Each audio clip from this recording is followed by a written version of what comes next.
নমস্কার বন্ধুরা। তাহলে দেখতে দেখতে কিন্তু আমরা আমাদের যে নিউমারোলজি সংখ্যার সিরিজ নিয়ে আমরা ভিডিও বানানোর চেষ্টা করছিলাম, তো দেখতে দেখতে আমাদের প্রায় 5টা ভিডিও অলরেডি হয়ে গেল। আশা করি আপনারা যারা ভিডিও দেখেছেন বা দেখেন তাদের হয়তো অনেকের সংখ্যাই হয়তো মিলে গেছে, আর 4টে ভিডিও বাকি আছে।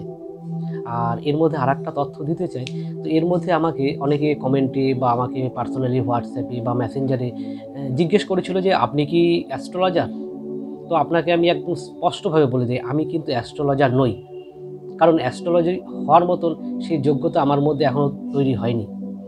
তবে হ্যাঁ, অ্যাস্ট্রোলজি নিয়ে আমার যথেষ্ট পড়াশোনা আমি করার চেষ্টা করছি।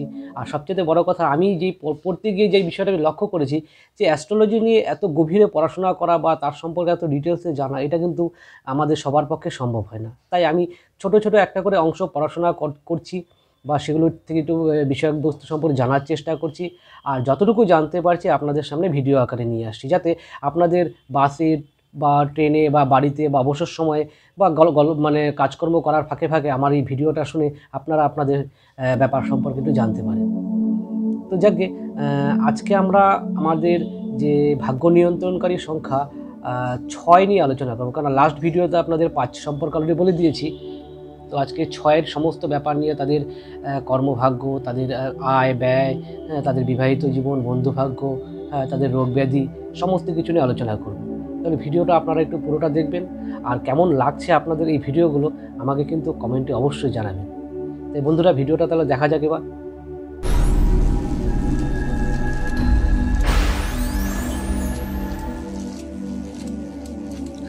চলুন তাহলে এবার 6 সংখ্যার জাতক জাতিকার সম্পর্কে বিস্তারিতভাবে জেনে নেওয়া যাক।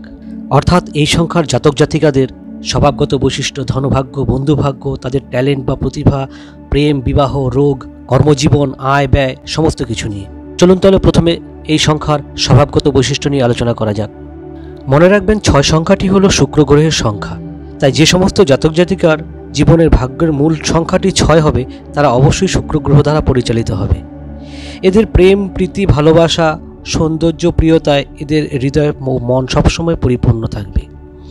নিজের লক্ষ্যে এবং নিজের কর্মে এবং নিজের মত প্রকাশে এরা খুবই অবিচল এবং সুদৃঢ়।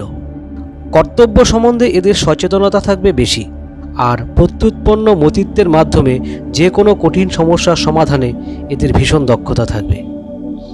এদের মনের মধ্যে রাগ থাকলেও তার বহিঃপ্রকাশ কম হবে, বরং সব কিছুর সাথে আপোষ করে চলতে যাবে। এরা সাধারণত বন্ধুবান্ধব, আত্মীয় স্বজন সবাইকে নিয়ে একসাথে সামাজিকতা বজায় রেখে চলার ক্ষেত্রেই আগ্রহী হয়। এদের মায়া, মমতা, স্নিগ্ধ, শান্ত স্বভাবের জন্য অনেকেরই মন জয় করতে পারে। আর যেটা সবচেয়ে বড় কথা, জ্ঞান চর্চায় এদের জুড়ি মেলা ভার। অর্থাৎ বিভিন্ন রকমের শাস্ত্র থেকে শুরু করে বিভিন্ন রকমের বই পড়ার ক্ষেত্রে এদের আকর্ষণ প্রবল।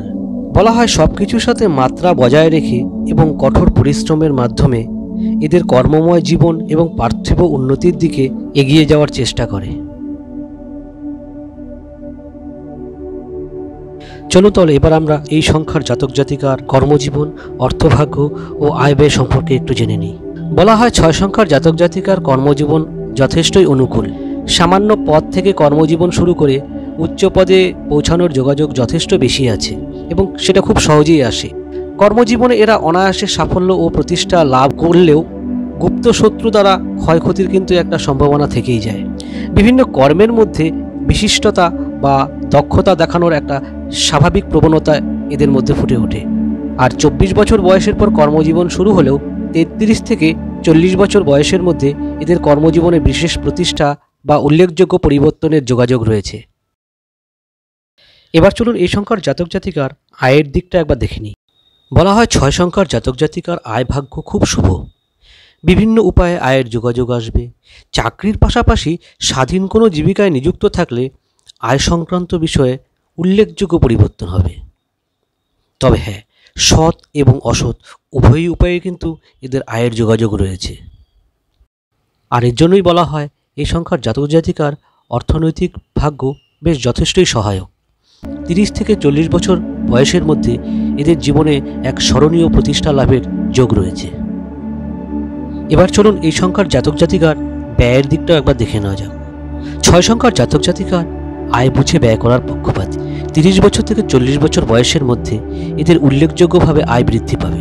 ঘরবাড়ির পেছনে, পরিবারের সুখ সমৃদ্ধি বৃদ্ধির জন্য, ভ্রমণের জন্য, সামাজিক মর্যাদা বৃদ্ধির জন্য বহু ব্যয় হওয়ার সম্ভাবনা রয়েছে। তবে হ্যাঁ, নিজের প্রয়োজন ছাড়া অর্থ বা সময় ব্যয় করা এদের কিন্তু স্বভাব বিরুদ্ধ।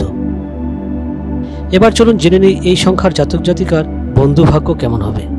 6 সংখ্যার জাতক জাতিকার বন্ধু সংখ্যা কিন্তু প্রচুর হয়, আর বন্ধুদের সাহায্যে বিশেষ প্রতিষ্ঠা লাভ করতে বা ভাগ্যের সুপরিবর্তন করার ক্ষেত্রেও কিন্তু খুব সহায়ক হয়ে থাকে। তবে হ্যাঁ, কিছু কিছু বন্ধুর বিশ্বাসঘাতকতা বা ঈর্ষাজনিত কারণে এদের যথেষ্ট ক্ষয়ক্ষতিও হতে পারে, কিন্তু সেক্ষেত্রে বাইরের স্বল্প পরিচিত বন্ধুস্থানীয়র মাধ্যমে জীবনে উপকৃত হওয়ার যোগও যথেষ্ট রয়েছে। আর 5 ও 8 সংখ্যার জাতক জাতিকাদের সঙ্গে এদের স্থায়ী বন্ধুত্ব গড়ে ওঠার সম্ভাবনা থাকে। চলুন এবার তাহলে জেনে নেওয়া যাক এই সংখ্যার জাতক জাতিকার প্রেম ও বিবাহ যোগ কেমন আছে। বলা হয় 6 সংখ্যার জাতক জাতিকা যৌবনের শুরু থেকেই প্রেমের বিষয়ে বিচিত্র অভিজ্ঞতা লাভ করবে। তার প্রিয় মানুষটির জন্য যে কোনো ত্যাগ স্বীকারেও সে কুণ্ঠিত বোধ করবে না। স্বামী বা স্ত্রীর চেহারা খুবই আকর্ষণীয় হবে, তবে স্বামী বা স্ত্রী হবে সরল ও উদার মনের মানুষ। এরা সাধারণত কিছুটা সন্দেহবাতিক প্রকৃতির হয়। আর হ্যাঁ, মাঝে মধ্যে পারস্পরিক বোঝাপড়ায় কিছুটা অসন্তোষ মনোভাব সাংসারিক সুখে বিঘ্ন ঘটালেও মোটের উপর বিবাহিত জীবন শুভই বলা চলে। এবার চলুন জেনে নেওয়া যাক এই সংখ্যার জাতক জাতিকার সম্ভাব্য রোগ ভোগ। 6 সংখ্যার জাতক জাতিকা মূলত যে রোগগুলিতে বেশি পরিমাণে ভোগার সম্ভাবনা রয়েছে সেগুলো হচ্ছে ফুসফুসের রোগ, শ্লেষ্মাজনিত রোগ, চর্মরোগ, লিভারের রোগ ও ডায়াবেটিস। এছাড়াও মাঝে মধ্যে যেটা তাকে জ্বালাতন করতে পারে নেত্ররোগ, মানসিক রোগ, কণ্ঠনালীর বা নাক সংক্রান্ত রোগ। তাহলে এই ছিল 6 সংখ্যার জাতক জাতিকার জীবন সংক্রান্ত আলোচনা। আপনাদের কেমন লাগলো কমেন্টে অবশ্যই জানাবেন, আর যদি ভালো লেগে থাকে একটা লাইক, কমেন্ট, শেয়ার অবশ্যই করে দেবেন। তাহলে খুব শীঘ্রই দেখা হবে পরবর্তী সংখ্যা নিয়ে আলোচনায়।